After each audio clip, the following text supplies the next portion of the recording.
Hi, my name is Riley Taylor, and for my career profile, I'd like to talk to you a little bit about being an adoption specialist. That is the career that I chose for this week to present.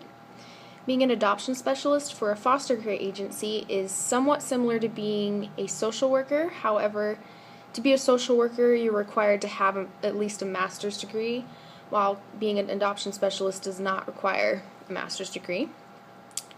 An example agency that I chose was Children's Hope Foster Family Agency. That's actually an agency in the town where I grew up in. It's the agency that my family got two of my siblings from. I have three siblings and all of them are adopted, and two of them we were able to obtain through this foster family agency. I didn't have a career contact, so the working environment to be working in a foster family agency, it kind of depends because you're going to be in and out of the office a lot. Sometimes you'll be visiting with families and doing profiles on them, trying to match good kids with the right family. And so you could be in the office doing paperwork, but you could also be out interacting with families and kids. As an adoption specialist, basically your job is to try to match the right kids with the right family and really get to know the kids so you are able to match the kids with the family. Typical stressors of this job, it's very common to get burned out syndrome with this job. Burned out syndrome is something I learned about in one of my other classes a few years ago.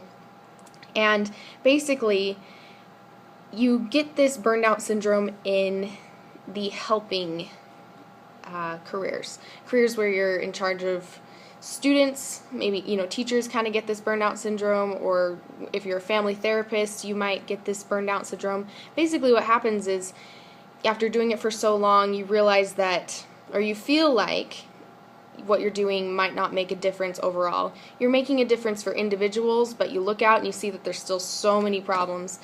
Just like being an adoption specialist, you might adopt one child out to a really great family, but you look around and you see that there's still so many kids living in these awful situations that they need to get out of, and it's kind of depressing. So that's one of the typical stressors of that, aside from the normal job stressors of working long hours. And you might be called to work at different times with this job. It might not always be specific hours, which could be a stressor for somebody who would rather have a desk job from 9 to 5, because this job is very versatile. I couldn't find any specific benefits that always applied. It just depended on the agency that you worked for. Some offered health benefits, and every single time they offered health benefits, you had to be a full-time worker, but that's pretty typical. Usually to get any benefits of any sort at any company, you have to be a full-time worker. So common job tasks, and I got these right from the website one of the websites that I found. They said one of them was responsible for the delivery of case management services, individual and family counseling, and training and supervision of foster families.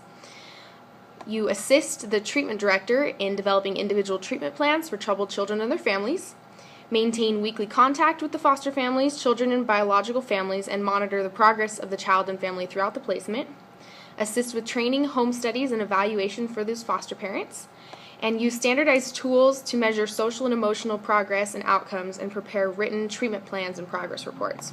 So it does kind of sound like social work. However, with a social work career, you do have to have a master's degree, and you are more hands-on. You're kind of more on the therapy side, and with an adoption specialist, you aren't really qualified to do any of the therapy stuff. You're just kind of observing and taking notes for those who will be doing the therapy things. So, educational requirements, like I was saying, it doesn't require a master's degree. You can do it with a master's degree in sociology, psychology, counseling, or related human services, and you also have to have 2 years of work experience working with children and families in any aspect. But it also says that if you don't have a master's degree, you can also do it with a bachelor's degree in social work, sociology, psychology, counseling, or other related human services field, like marriage and family studies. But without the master's degree, you have to have 5 years of experience with a placing agency or working with children and families.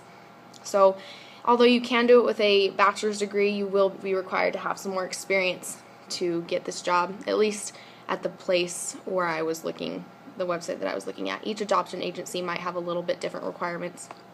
Starting salary, the average from BLS.gov was $12.85 an hour, $26,720 a year.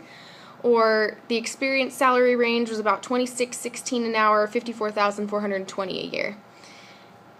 Any miscellaneous information I found, basically, this isn't a job that's going to leave the market. There's always going to be kids out there that are needing new homes, especially in this day and age where unwanted pregnancy, child abuse, drug abuse, they're running rampant nowadays. So this isn't something where it's going to go out of the industry and you're suddenly going to find yourself without a job. So it's a good career to pursue because you probably will always have a place to find a job. You might have to go to different states to find better benefits or better pay, but for the most part, this industry, you will be able to be hired at almost any time. All of my information sources came from Children's Hope FFA.org, www.bls.gov, and then I also found one from chronostem.com. Thank you so much.